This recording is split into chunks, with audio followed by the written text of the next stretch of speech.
I'm sitting in the I-8 in a Winn-Dixie parking lot. I've actually been trying to get back to either our apartment or our boat, and I've tried several different routes on the street, and I just keep running into really bad floodwaters.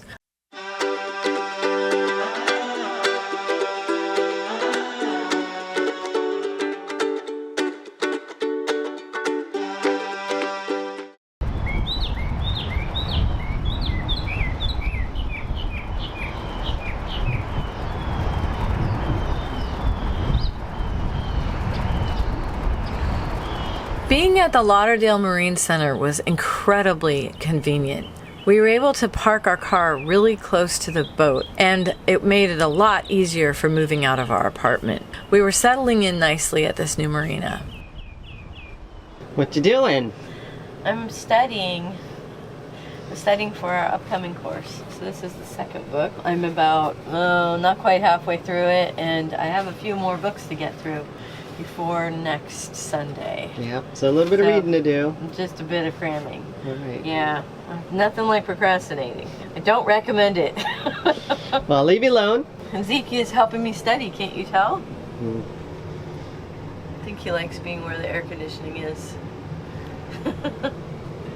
I was going to go shopping for some wet weather gear, and because next week's our sailing class, and I don't want to be stuck without anything for my legs. This is how crazy it is out there. It's just really, really raining. So there's our boat. It's just totally crazy. It's just drenching things. Look at the water accumulating. It's a Florida rainstorm. Sydney Liles came over to our boat to help us provision for our upcoming training class. And as you can see, we've had a little bit of rain. And because of the rain, Sydney is here helping Franny as we look for some leaks. Now, this is a Wednesday. We have class starting on Saturday. Well, I still don't know exactly how it's getting here, to be honest. I haven't figured that one out, because this was all dry. That's dry. It didn't come through there because, strangely enough, the pump is actually slightly high, but I will pull that panel. I was just saying, what's under these? Because these look suspect. Nice big dry Actually, filters. it might be a little wet in there. It just beams itself in here. We ended up having this bad leak, and so Franny, me, and I had a mattress bag because we were going to take some mattresses out and put them in storage. So we had this mattress bag and we put it on the helm. After we were done chasing leaks on our boat, and after Sydney and I had provisioned our refrigerator for our training, I was off to drive Sydney back to her boat, which was on the other side of the marina, on the other side of the river. So we were actually at the same marina. We were at the Safe Harbor LMC, but Sydney and Sam and their two boys, Simon and Stuart, whom you might have seen in our last video, were on the south side of the marina. We were on the north side. So I hopped in my car with Sydney and I attempted to drive her over to the south side of the LMC marina. Well, as we approached the entrance to the south side of the marina, there was cars exiting. It was a pretty common time for the regular personnel to be leaving. It was probably about 4 o'clock in the afternoon, and there was cars leaving that had water up to their wheel wells. And I was in my I-8, and I was like, there is no way, Sydney, I'm going to be able to get you over there. And she said, no problem. I'll have Sam come and pick me up. And so I took her over to Winn-Dixie, which wasn't too far away. Sam was able to come and pick Sydney up. Well, that's when things got kind of ugly for me. And I ended up sitting there, and what I ended up doing was texting Sydney and Sam actually came back out to save me in his Gladiator. The lady behind us is freaking out, but this car is moving around and people in my wake.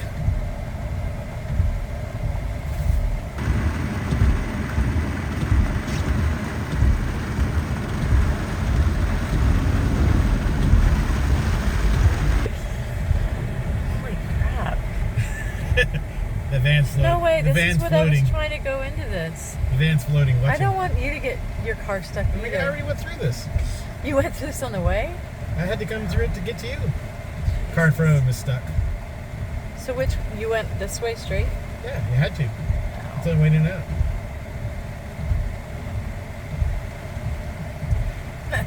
The car's floating. Oh, he's got a little traction. Which one's floating? The white car directly in front of us. But the other guy was waiting. The guy that's over there is flooded out. There's also a truck that's over there flooded out. Yeah, there was a 4-foot section of plywood that I had to miss earlier.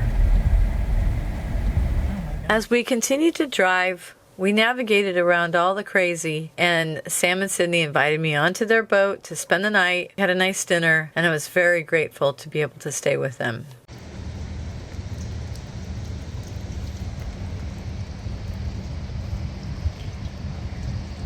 We just had an entire day of downpour. An entire day. Unbelievable. Look how high the docks are.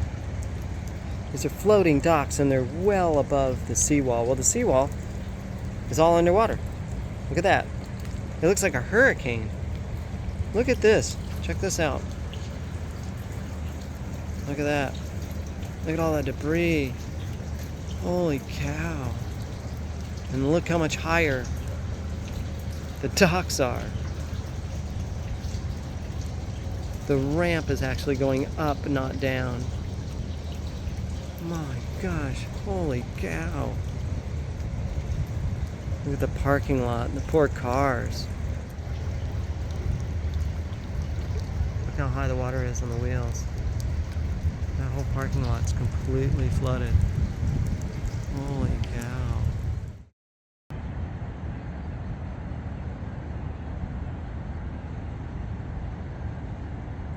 The next morning, Franny awoke to this mess that was next to our boat. All the debris from up the river had now flowed down the river, and for some reason it just happened to collect right next to our boat. Our boat was the perfect spot to stop a lot of it.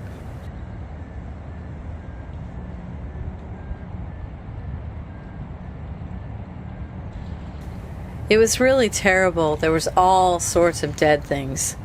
It was pretty bad.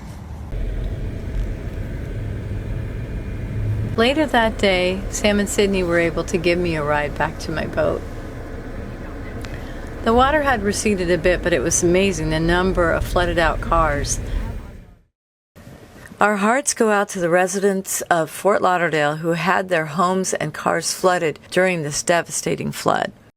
And before we knew it, the flood waters were already beginning to recede, and it was time to start thinking about our training that we were going to be going through. Sydney, Liles, Franny, and myself decided that we would do the Blue Water Sailing School and hire a captain to help us captain our boat. You might actually recognize our captain. Our captain is Captain Jen. You may have seen her in some of the Winds episodes a few years ago when they learned how to sail. So it's been a month. Yep. Stuff grow. You had good bottom paint on there? Yes. All the bottom paint was refreshed. You had a bottom cleaner come? They just needed, it wasn't dirty yet. It had a few barnacles here and there, and that was it. And Yeah. the rest of it was fine. Ugh. Well, every month or two, you have to have it cleaned. Especially in Florida. And yeah, because the water's very warm, stuff Yeah. grows like a Oh, weed. really, really fast. As any good captain would do, Captain Jen came up to our boat and spent about 3 hours going over all the systems of our boat with Franny and myself. Clean it right there. Literally a barnacle in between here. Yeah, you get something like I do have a pick. some kind of thing to get the barnacles off that. Yeah. Heidi, Yes. can I send you over for tools? Yes. Here we go. Oh. Okay, here we go. There we go. Okay. And your thing. Yes. I heard it. Yep, and then kerplunky. There we go. Screw down my hand. Boom. What Franny is doing here is cleaning the knot log. This is important because it helps measure our pretty speed much. through the water. It's hard to. I bet you dollars to donuts. It's not. The problem is that when the bottom of the boat gets dirty, there are all sorts of critters that end up getting in the knot log, and so it requires Franny to go in and clean it. And one of the things about it is that you actually have to unstop it and get to it. And what happens is it lets in seawater when you do that. So it's kind of a critical process, and it's a little bit nerve-wracking. Yep, I'll buy that. That's good. All right, I'm just gonna clean the rest of this up. So that was fun. Okay, so that's that. Good job, Franny. Can you dump the guys? Yep. The next day, we were off to Key Biscayne, Florida. It's a really lovely area that's very close to Miami, and it isn't too far away from Fort Lauderdale. You can motor there in about a half a day, but if you're sailing, it could take a lot longer. There was no using the equipment or the autopilot. This was all manual. Captain Jen wanted us to learn how to operate the boat by doing things manually. Yeah, so I know it's shifty, but shifts are only 10 degrees. Yeah, they're not a shifts. lot of shifts. So if you get, okay, they're perfect now, and then Right, just right, note right. you're heading like with a reference point, Okay. and then when it shifts again, like you just have an idea Right. about where you should be. He is looking at telltales, which you might be able to see right there. I think you can. That's what we're using. Yep.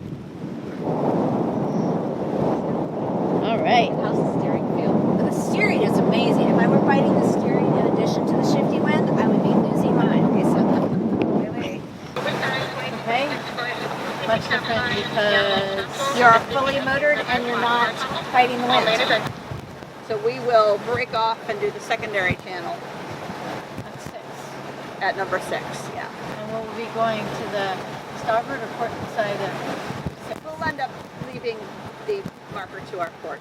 That deep beacon actually should be a preferred channel marker. Yeah, that's what I was going to say. So it's primarily red, but it could have a green stripe on the bottom to say, okay, well, if you leave me to port, you can take the channel to the right. But it doesn't have that. It's just all red. But we can pretend. Okay. You will see the Cape Florida Lighthouse on our starboard side, and on our port side you will see Stiltsville, which is actually part of the Bill Baggs State Park. It has a very interesting history from the Prohibition era. After a successful day of training, we got to our anchorage and it was time to eat dinner before we started studying that night. We're going to have some pizza.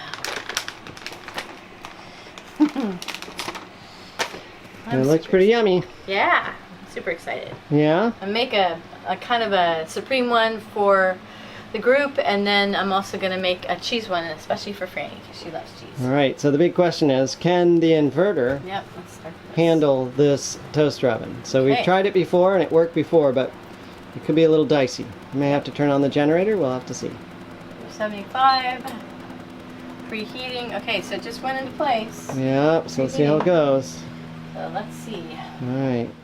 The next day we did docking practice in an empty no-name harbor, and then the following day we learned how to use a map and do things manually. I'm not at the helm right now, and one of the things that I got to do and learn, which is learning how to do this all manually, which I think is really important, because if you get struck by lightning or you lose your instrumentation, you want to be able to know exactly how to do something manually. You can also plot your GPS position every couple of hours so that if you do lose the ability to have somebody track you, you could at least have a GPS position within the last couple of hours. I'm using this map right here of the location.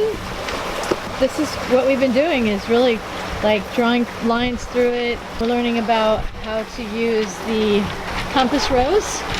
Not just the compass, but the compass rose, and learn how to use some equipment with it. It's been really fun. As our week of training continued, we practiced our anchoring outside of Elliott Key and really got a full sailor experience of waking up to beautiful scenery.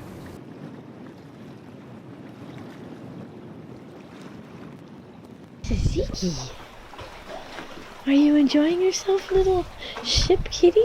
He's a ship kitty now. Look at you. It's all ship kitty.